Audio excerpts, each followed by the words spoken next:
عندي وطني عندي وطني عندي وطني بقطع له حاجة كيف أسيب وأروح لخواجة يغني. حسن يا حسن تمام؟ ديك العافية الأمور بخير؟ بعد لازم إما وائل ده جاي خلاص نعرف عوارضه كثيرة خلاص. وائل أضحك سمع أضحك والله عارف أستاذ الأخبار يا إن شاء الله طيب يا ديك العافية. عبد الرحمن على وين يا أخي؟ ماشي ديما المشايخ على ديما المشايخ؟ إن شاء الله عافية. على عافية زيارة الأستاذ سامي. يا سلام يا سلام يا سلام يديكم العافية. يا بابو أجيب شجعاني كانوا نفوتي الوطن العادي الفؤاد فرعا والعناية يملوا الوطن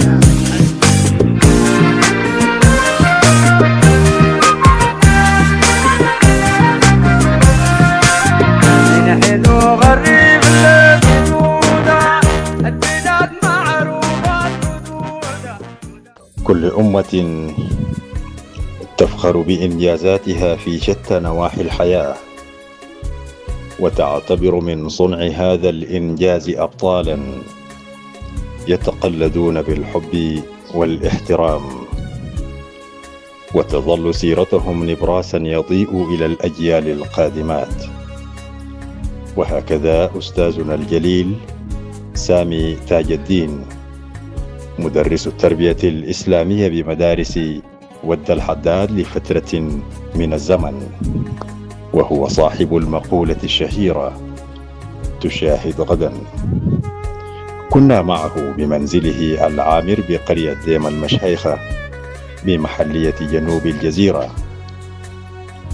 لك منا خالص التحايا الأستاذ سامي تاج الدين، وكل التمنيات بموفور الصحة والعافية، وأبرك التحية إلى كل ذرة من تراب الوطن الغالي مبللة بعرق الطيبين البسطاء من أهل هذا الوطن العزيز، أساتذتنا في كل المراحل التعليمية الذين طوعوا الحرف في سبيل العلم. الحداد جزء من حياتي منذ نحن 13 منذ المدرسة الثانوية لها معلم من أكثر من 10 سنين في المدارس مدة. جزاكم الله خير في زيارتكم لي في مصيبة بعد ابتلاني الله بمرض السرطان. أطلب من كل أبناء الطلاب الذي علمتهم حرفا أن يدعوا لي بعاجل الشفاء. أطلب من كل أبنائي أن يدعوا لي بالشفاء، وجزاكم الله خير. زيارتكم هذه لها مكانة كبيرة في مصر ورفع المعنويات، وهي دليل ودافع للشفاء إن شاء الله. أطلب منكم ومن أهل بالحداد كلهم في المساجد الدعاء حتى يعود أستاذ سامي كما كان بمقولاته الشهيرة: أشاهد غدا والBBC للطلاب ميونة وعلم حتى يتذكرها أبنائي. ما زلت أتخيل الحداد في مقيلتي في تلك ال4 سنوات التي اتحرمت من الطباشير محشوقة منها بسبب هذا المرض اللعين. أتخيل شوارع طلابي يتفقد أماكن وأخواننا في السوق لي علاقات كثيرة. على الحداد ما قصروا معي، زاروني كثيرا في مصيبتي هذه الزيارة في مصر لها مكانة عالية.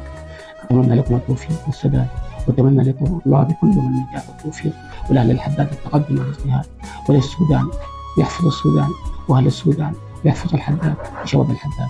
جزاكم الله خير شباب استوديو الحداد، كثر خيركم وبارك الله. شرفتم كثير من الزيارة، بارك الله. زيارة كانت لها صداها في نفوسنا، ونتمنى لكم مزيدا من التقدم، وإن شاء الله في ميزان حسناتكم. جزاكم الله ألف خير وإحسان. بسم الله الرحمن الرحيم، الصلاة والسلام على أشرف المرسلين. احنا في هذا اليوم نشكر استوديو ود الحداد لزيارته لأخونا الأستاذ سامي أحمد تاج الدين، وهو ما بعيد وما غريب عنه. أستاذ تواجد معاه في مدارس ود الحداد ومدارس منطقة ود الحداد بصورة عامة. نشكر زيارتهم لهم اللي كان لها طابع كبير في نفوسنا كأسرة للأستاذ سامي، ودي بيوري إنه التواصل الاجتماعي ما زال موجود، وما زال الناس بتعرف قيمة الرجال وعطائهم ومردودهم اللي قدموه. ولذلك نحن بنشكر هذه الزيارة وأثرها لنا كبير في لأخونا سامي، وإن شاء الله تكون دافع في رحلة الشفاء بعد العودة من القاهرة.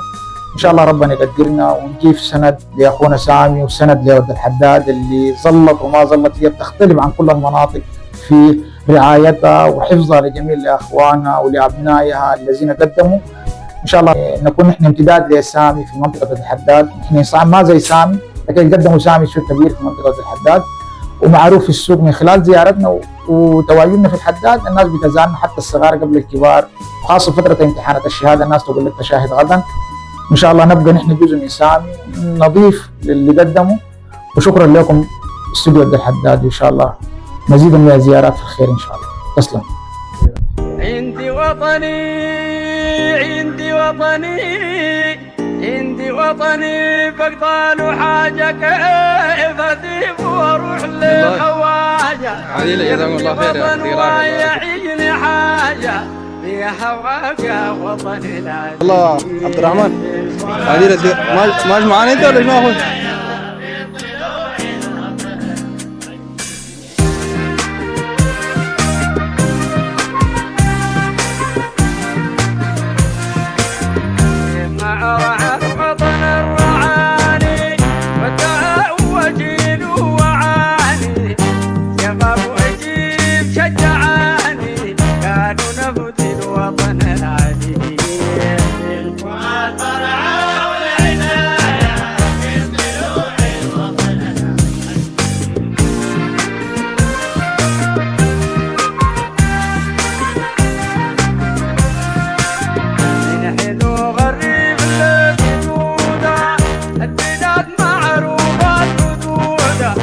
نجم النبقات وخذها ولاقي طر الوطن العزيز.